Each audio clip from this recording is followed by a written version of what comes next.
तो मूवी के स्टार्ट में हम एक डीमन को देखते हैं जो कि हेल से आया होता है। वो दुनिया में बहुत ज्यादा तबाही मचा रहा था। उसकी एक आंख ब्लैक होती है और एक आंख रेड। तो बुद्धा जो कि एक रिलीजियस पर्सनैलिटी माने जाते हैं, वो उसकी दोनों आंखें निकाल लेते हैं ताकि उसकी कुछ बुरी एक्टिविटीज में कमी आ सके। अब बुद्धा दोनों आईज को एक जगह पर बंद करना चाहते थे। ब्लैक आई को तो वो एक बॉक्स में बंद कर देते हैं, लेकिन रेड आई इससे पहले ही वहाँ से भाग जाती है और 7 दिन तक मिसिंग रहती है। इनफैक्ट वो इन 7 दिनों में 7 लोगों को पोजेस करती जा रही थी, उन पर अपना कंट्रोल कर रही थी, क्योंकि ये रेड आई एक डिमोनिक आई थी। लेकिन बुद्धा जैसे तैसे करके उस आई को भी पकड़ लेते हैं और 8th नाइट को उसको भी एक बॉक्स में बंद कर दिया जाता है और दोनों आइस को दुनिया के अलग अलग कोनों में भेज दिया जाता है ताकि इन बॉक्सेस को कहीं दूर छुपा दिया जाए और कभी कोई इनको ना खोले, वरना डीमन वापस आ सकता है। इस इंसिडेंट को कई साल गुजर जाते हैं और अब हम मूवी में प्रेजेंट का सीन देखते हैं जब एक आर्कियोलॉजिस्ट एक डेजर्ट में जाते हैं। वहाँ पर उन्हें सैंड में से एक बॉक्स मिलता है। वो बहुत खुश होता है क्योंकि लोगों ने उसकी इस बात पर यकीन नहीं किया था कि वाकई किसी डीमन की दोनों आइस को एक बॉक्स में बंद कर दिया गया था। और अब हो सकता है कि वो लोगों को वाकई प्रूव करें कि उनको ये आई मिल चुकी है और ये एक डीमन की है। अब इस बात को 14 साल गुजर जाते हैं। हम 2021 का टाइम देखते हैं। जब रात आज होती है उसमें चांद का कलर रेड हो जाना था और इस रात को सुपर मून नाइट कहा जाता था। अब वही आर्कियोलॉजिस्ट एक रिचुअल करने लगता है और उस आंख के ऊपर कुछ खून डालता है जिसमें उसका खून भी शामिल होता है और कई और लोगों का भी, ताकि उस आंख की ताकत वापस आ सके और वो अपने इस रिचुअल में कामयाब हो जाता है। रेड आई में दोबारा से उसकी ताकत आ जाती है। अब दूसरी तरफ हमें एक मॉन्क दिखाया जाता है जो कि एजेड होता है। उनको रियलाइज हो जाता है कि रेड आई की पावर्स वापस आ चुकी है और उसे लाने वाला कोई इंसान है और जो बाकी ब्लैक आई रह गई थी वो भी बुद्धा के स्टैचू के नीचे से मिल चुकी थी। अब यहाँ से सीन चेंज होता है एक कंस्ट्रक्शन साइट की तरफ जहाँ पे एक वर्कर काम कर रहा होता है। वो पहले मॉन्क हुआ करता था, उसका नाम होता है पार्क, और यहाँ से ही सीन उसी मॉन्क पर शिफ्ट होता है जिनको रेड आई के एक्टिव होने के बारे में पता चल चुका था। उनके पास उनका एक स्टूडेंट आता है जो कि बोल नहीं रहा था क्योंकि 2 साल से उसने ना बोलने का प्रॉमिस ले रखा था। ये एक तरह का रोजा होता है जिसमें ना बोलने को भी इबादत में काउंट किया जाता है। इसका नाम होता है चोंगसो और ये मूवी का मेन कैरेक्टर भी है। अब मॉन्क उसे अपने साथ अंदर ले आते हैं और उसी डीमन की स्टोरी बताने लगते हैं कि वो रेड आई एक्टिव हो चुकी है जो कि उसी डीमन की है। वो फिर से 7 दिनों के अंदर अंदर 7 लोगों पर कब्जा कर लेगी, उन्हें प्रोसेस कर लेगी। इसके बाद ब्लैक आई को भी ढूंढा जाएगा और ये दोनों आईज इकट्ठी हो जाएंगी और फिर 8वें दिन पूरी दुनिया तबाह हो जाएगी। लेकिन अब इसका हल क्या था, दुनिया को कैसे बचाया जा सकता था? तो मॉन्क ये भी बता देते हैं कि रेड आई जिन 7 लोगों को पोजेस करेगी यानी चेन वाइज चलेगी, इन लोगों की चेन में से किसी एक आदमी को मारना होगा, क्योंकि अगर इन्होंने किसी एक पोजेस आदमी को मार दिया तो ये चेन टूट जाएगी और रेड आई अपनी पावर का यूज नहीं कर सकेगी। और अब ये इंसिडेंट होने शुरू हो चुके थे। रेड आई ने लोगों को पोजेस करना शुरू कर दिया था। सबसे पहले वो एक हंटर को पोजेस करती है जिसमें काफी अजीबोगरीब चेंजेस आने लगते हैं और वो बहुत खौफनाक दिखने लगता है। और जो उसने दूसरा अटैक किया था वो पार्क पर था, यानी उसी वर्कर पर। अब नेक्स्ट मॉर्निंग जब जोंगसुक एक बुरे ख्वाब से उठता है तो उसके साथ मॉन्क बैठे होते हैं जो उसे एक बॉक्स देते हैं और कहते हैं कि मेरे पास पार्क को लाओ। लेकिन इससे पहले ही उस बूढ़े मॉन्क की डेथ हो जाती है। जोंगसुक के लिए काफी शॉकिंग बात थी। फिर नेक्स्ट डे हमें एक होटल का सीन दिखाया जाता है और आज तीसरा दिन था जब से रेड आई ने अपना काम शुरू कर रखा था, यानी अब तक वो 2 लोगों को तो पोजेस कर चुकी थी, एक हंटर को और एक पार्क को। न जाने आज वो किसको पोजेस करती। एक डिटेक्टिव उस होटल के अंदर जाता है जहाँ पर उसी पोजेस्ड हंटर ने जाके एक कपल में से एक आदमी को मार दिया। लड़की तो वहाँ से चली गई, लेकिन उस आदमी की डेड बॉडी के साथ साथ हम उस हंटर की डेड बॉडी भी देखते हैं जिसकी हालत काफी खराब थी और उसे देख के लग नहीं रहा था कि ये कल रात ही मरा है।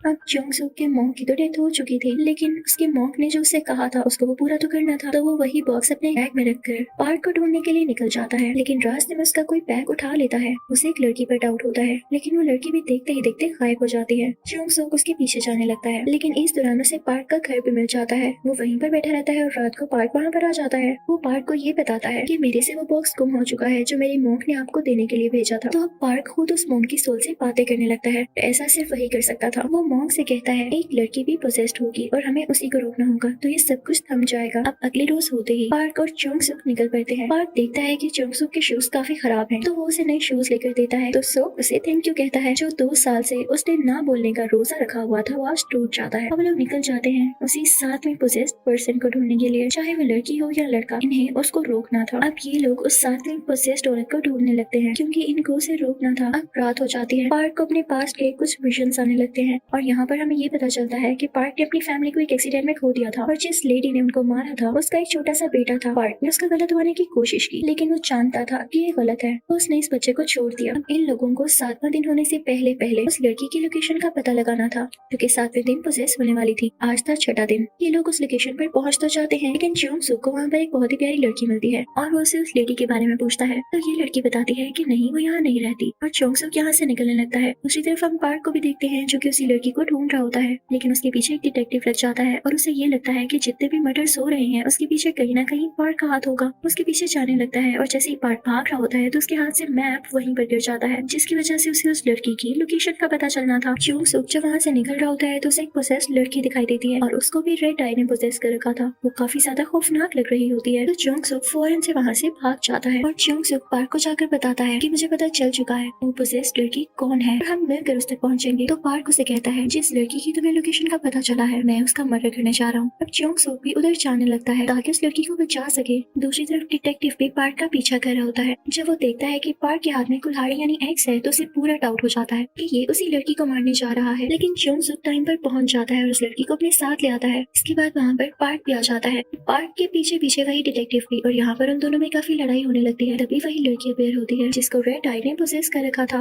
वो डिटेक्टिव को उठा के पहनती है और वो बेहोश हो जाता है। और यहाँ पर हमें पता चलता है कि पार्क इसी लड़की को मारने आ रहा था क्योंकि वो जानता था कि ये वही पोसेस लड़की है, ना कि उस लड़की को जिससे चोंग सुक पहले मिला। वो अपनी एक्स पर कोई स्पेल लिखता है और उस पोसेस लड़की की तरफ भागता है ताकि उसे मार सके, लेकिन वो लड़की बाहर एक और डिटेक्टिव से हेल्प मांगती है। वो डिटेक्टिव पार्क पर गन पॉइंट कर लेता है, लेकिन तभी वो पोसेस लड़की उस डिटेक्टिव को पीछे से आकर पकड़ती है। उसके फेस पर एक आई अपेयर होने लगती है और वही रेड आई उस डिटेक्टिव के अंदर चली जाती है। और अब यहाँ पे ये डिटेक्टिव काफी ज्यादा एग्रेसिव हो जाता है, पार्क से लड़ने लगता है, लेकिन पार्क वहाँ से भाग जाता है। और दूसरी तरफ चोंग सुक उसी प्यारी सी लड़की को लेकर कहीं जा रहा होता है क्योंकि उसे लग रहा होता है कि इस सब में इस लड़की की जान को भी खतरा है। अब अगला दिन आ जाता है जब 7वां दिन होता है और रेड आई उस 7वें पर्सन को पोजेस करने वाली होती है। अब हम पार्क को देखते हैं जो कि भागता भागता एक बस स्टेशन तक आ जाता है क्योंकि उसे एक टेम्पल तक बस चाहिए थी जहाँ पर उसे 8 नाइट से पहले पहले पहुंचना था, लेकिन बस लेट होती है तो वहीं पर वेट करने लगता है। तभी वहाँ पर उसी मॉम की सुबह आती है। वो पार्क से कहते हैं कि तुम अपनी जान भी दे देना लेकिन इस कर्ज को पूरा ना होने देना, रेड आई को रोक के ही रहना। फाइनली बस का टाइम आ जाता है और पार्क उस टेम्पल के लिए निकल पड़ता है।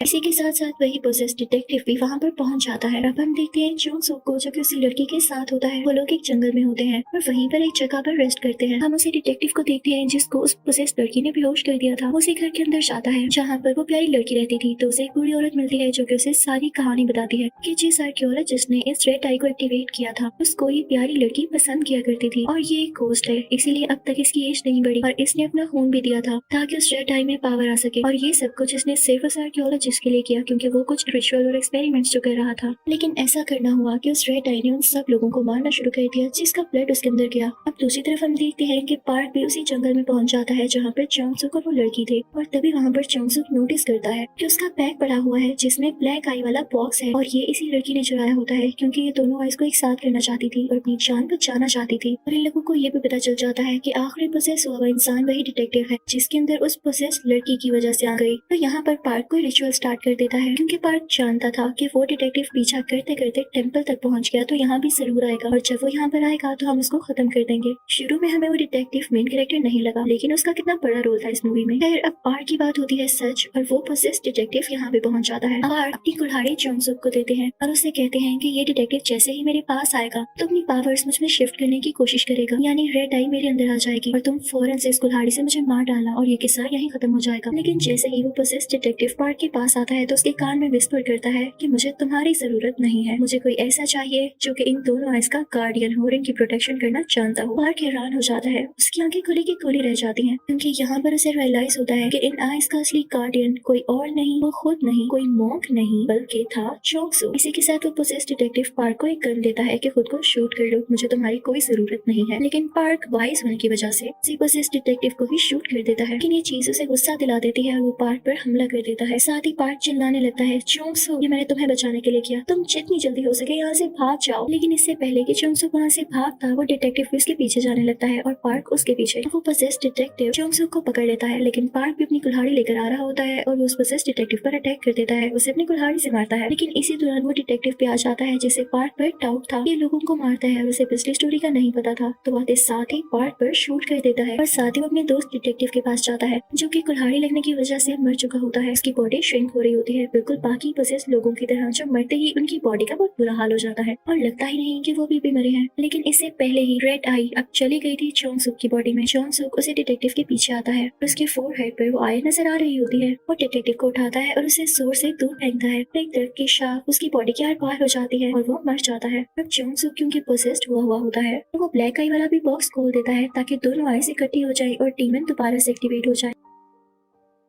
लेकिन जैसे ही पार्क ये देखता है तो डीमन से रिक्वेस्ट करता है कि प्लीज जोंगसुक को कुछ मत करना, मैं सेक्रीफाइस देता हूँ, तुम मुझे ले जाओ। लेकिन तभी डीमन एक चालाकी करता है, वो वहाँ पर एक इल्यूजन क्रिएट कर देता है, इसकी वजह से पार्क को जोंगसुक के एक बच्चे की शक्ल में दिखाई देने लगता है और ये वही बच्चा होता है जिसको पार्क पास्ट में मारने वाला था, यानी ये उसी लेडी का बेटा था जिसने पार्क की फैमिली को हिट करके मार दिया था। पार्क इस बच्चे को मारना चाहता था, मैंने ऐसा इसलिए किया था कि पार्क इस बच्चे को मार दे और रेड आई इसकी बॉडी से बाहर आ जाए और ब्लैक आई के साथ मिलके ये दोनों आईज एक साथ हो जाएं और डीमन भी एक्टिवेट हो जाए। तो पार्क उस छोटे बच्चे के मुंह को टच करने लगता है और उसके फेस पर ब्लड से कुछ लिखने लगता है जैसे कोई स्पेल हो। तो डीमन को गुस्सा आता है कि इस बच्चे को मार ही नहीं रहा, यानी जो डीमन जोंगसुक के अंदर होता है अब वो पार्क पर अटैक करके उसे मारने ही वाला होता है। लेकिन तभी पार्क कुछ स्पेल्स पढ़ने लगता है जिसकी वजह से जोंगसुक के फेस पर लिखा गया स्पेल भी ग्लो करता है और चलने लगता है। इसी वजह से उसकी बॉडी में जो डीमन होता है वो बाहर आ जाता है, उसकी बॉडी को छोड़ देता है। लेकिन इसके बाद वो डीमन पार्क के अंदर आ चुका था। जोंगसुक क्योंकि अब सेंसेस में होता है उसे सब बातें याद आने लगती हैं कि पार्क बस उस डीमन को मारना चाहता था उसकी उसी रिस्पेक्टेड मॉन्क के कहने पर, और इसके लिए वो अपनी जान देने को भी तैयार था। तो जोंगसुक उस डीमन को मारने के लिए पार्क पर ही कुल्हाड़ी से अटैक कर देता है और उसकी जान ले लेता है। यहाँ पर फाइनली वो डीमन मारा जाता है और गायब हो जाता है, सब कुछ पहले जैसा होने लगता है। फिर मूवी के लास्ट सीन में हम जोंगसुक को देखते हैं जिसने अपना फेस कवर कर रखा होता है और वो उसी रेगिस्तान यानी डेजर्ट में होता है जहाँ से उस रेड आई वाला बॉक्स निकाला गया। वो उस बॉक्स को दोबारा से सैंड में दफना देता है इस होप के साथ कि ये रेड आई कभी वापस नहीं आएगी और ना ही वो जालिम डीमन। और साथ ही हम देखते हैं कि जोंगसुक के पाँव में जो चेन यानी जंजीर होती है वो भी खुल जाती है क्योंकि वो भी अब पूरी तरह से आजाद यानी फ्री था। वहाँ पर उसे उस प्यारी लड़की का गोश्त भी दिखाई देता है। इसी सीन के साथ ये मूवी यही एंड होती है। Thank you for watching.